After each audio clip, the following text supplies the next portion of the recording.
Mestna občina se vključuje aktivno v obeležitev pekrskih dogodkov. Kako? Ja, Mestna občina Maribor je 23. maj proglasila za svoj spominski dan in spada med najpomembnejše dneve v zgodovini Maribora in je samo po sebi omevno, da ta dan še posebej obeležimo tudi s proslavo.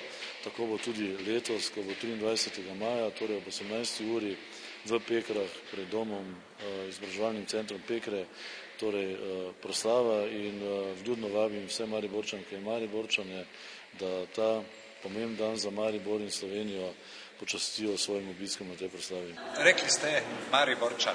Kaj boste kot vojak Mariborčan ponudili Mariboru 23. Veliko. Ogled najsodobnejše tehnike, lahko bojo videli od havbic, ki so sodelovali lansko leto na veliki vaji Slovenske vojske, ki jo je vodila ravno 72. brigada, torej slavni tank MS, to je tisti predelan tank, tank M84, gorniško opremo, inženjerci, to je tisto, kar smo nažalost v železnikih morali uporabiti, ko smo pomagali ljudem. Torej ne bomo pokazali samo bojevitosti, ampak tudi zaščito in reševanje, ker zraven Slovenske vojske se bo v vojašnici predstavila tudi civilna zaščita, policija, gasilci, pa še kdo.